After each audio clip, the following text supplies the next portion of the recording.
comment was passed by Chris on my thing with my dual points, and he was absolutely right. And when he said it, it sounded right, but I went by what I thought. There's two reasons to have dual points. I'll make this quick. If it's an 8-cylinder and it has 4 lobes, the purpose is you get half the amount of times that the point's open. So instead of this opening 8 times every 2 times the engine goes around, it only opens 4, so the points could rev higher. It does nothing else. Or there's this type of dual point where it's an 8-cylinder, has 2 points, 1 condenser, and if you look, both these points are hooked to each other. So if I open up one set of points, doink, nothing's gonna happen. I still have a path to ground. And that was where I made my mistake when I said it to you guys. Okay, now I got just the head off of this one. This is a different type of distributor. Okay, this one, the weights are underneath, and you take it off from the bottom. Okay, I'm gonna try and do this.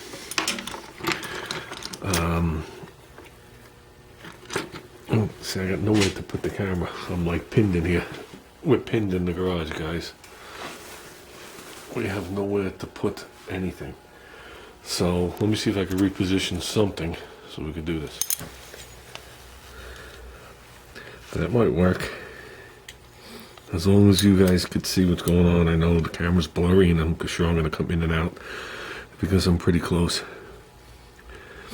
But if you look, you have this wire coming in, okay, from the negative side of the coil. You have this wire coming in from the negative side of the coil. Outside here, they join as one. Then you have the wire branching off to the condenser. So the condenser is hooked to both of them. It's just done through this wiring.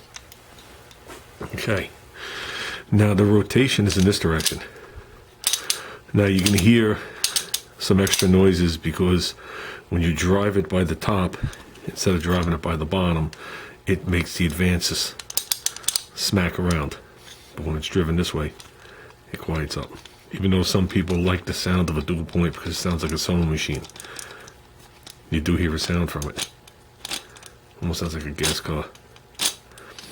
Okay, so forget about the noise. It's hard for you to tell, but the ramp isn't like a steady rate up and a steady rate down. They don't match each other. The oncoming ramp and the leaving ramp are totally different.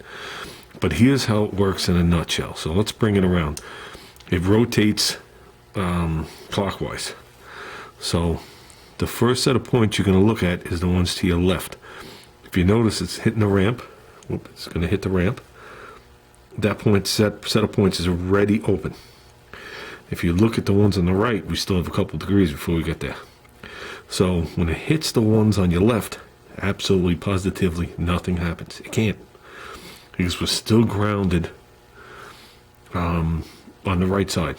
Okay, so if you continue on a little bit more, the ones on the left still stay open. Whoops, I missed it a little. See, if I had a light, it would be better. The ones on the left are still open. I just hit the ramp on the ones on the right. Here, wait, the ones on the left are open. Open. I'm going slowly. The ones on the right just opened, as well as the ones on the left. At that time, it fires. So you say to yourself, what's the point of that? It isn't the firing. It's the amount of time it's closed. It's pretty trick how they did this. Okay, you ready? Now when we come back around, the ones on the left are already closed. Okay? So if the ones on the left are already closed, it doesn't matter what the right ones did. But the right ones are the ones that fired it. Okay? So now what you did was you decreased the amount of time that the circuit was open. So right now, as the words they would say, you're saturating the coil. Okay, now as you go a little bit more, the one on the right closes, but that doesn't matter because the left one's already closed. Okay, so now you're coming back around, the ones on the left open, but the ones on the right are still closed. Okay, and the amount of degrees that the left ones are open and the right ones are closed is the amount of degree, there it is, in dwell, that you increase by running 2 sets of points. And dwell is the measurement of time that the points are closed. Okay, so they alter these ramps for performance, for the way they want the points to open and close. At the same time, they're putting stiffer springs in so they can rev a little higher. Okay, and unlike electronic ignition, where this is usually a point or a small square, they have to take into consideration the up ramp and the down ramp. That up ramp and down ramp takes time to go up it or down it. Just picture going down the highway and there's an increase in the road of 6 inches, but it's over a mile. You don't notice it. Now, 6 inches over a speed bump, you notice it. 6 inches is a curb, your tire hits the top of your wheel well. Same thing with points when they're winging around. Picture this little contact as it hitting the road in the bump. So they could tailor the ramps. But the softer they make the ramp, the longer the points are open, not closed, because it already hit the ramp and it's tailoring up. So it doesn't like hit it like an explosion and the point go all the way to the end and slam down. Okay? So by them altering the ramp, changing the spring rate, putting a second set of points in a couple of degrees off, they can increase the dwell rather than decrease the dwell, because everything's a trade-off. So if these points didn't exist and we altered this ramp, okay, yes, I can get the engine to rev higher, but my dwell will be much shorter, so my saturation will be less. Saturation is the time when the coil, everything saturates with electricity. And then when you open this up, the field collapses and it goes back out it comes from the primary into the secondary.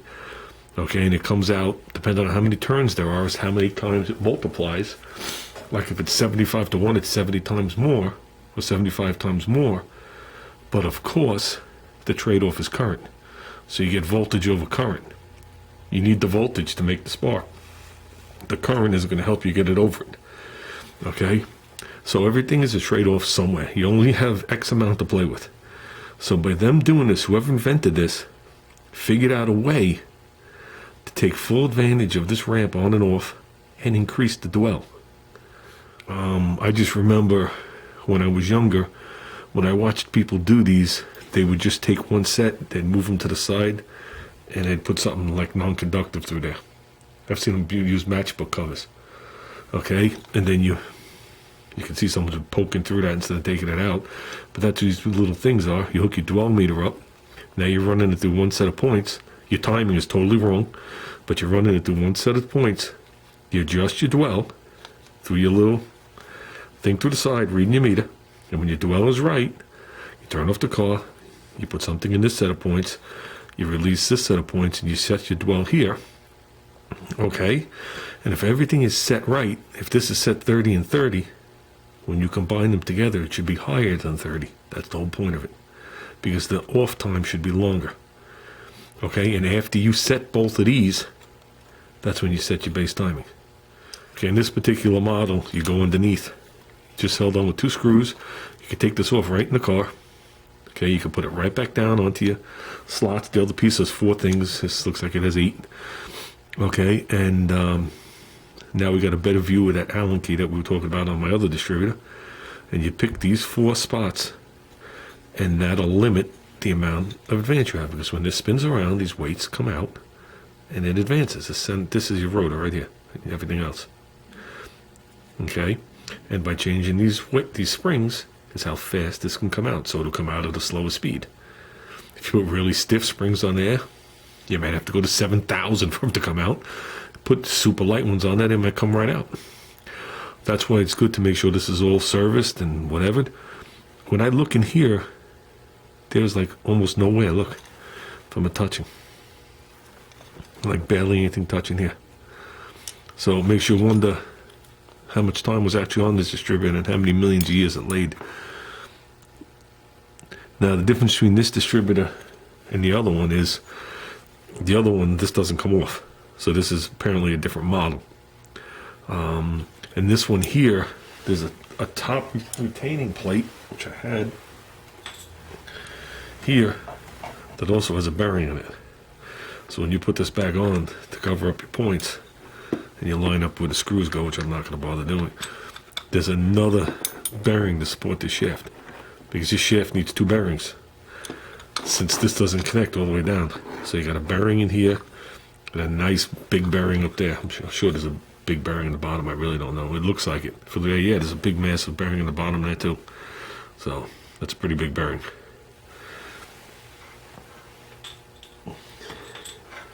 And here's what the bottom looks like. You just line up those tangs with this. You're good to go.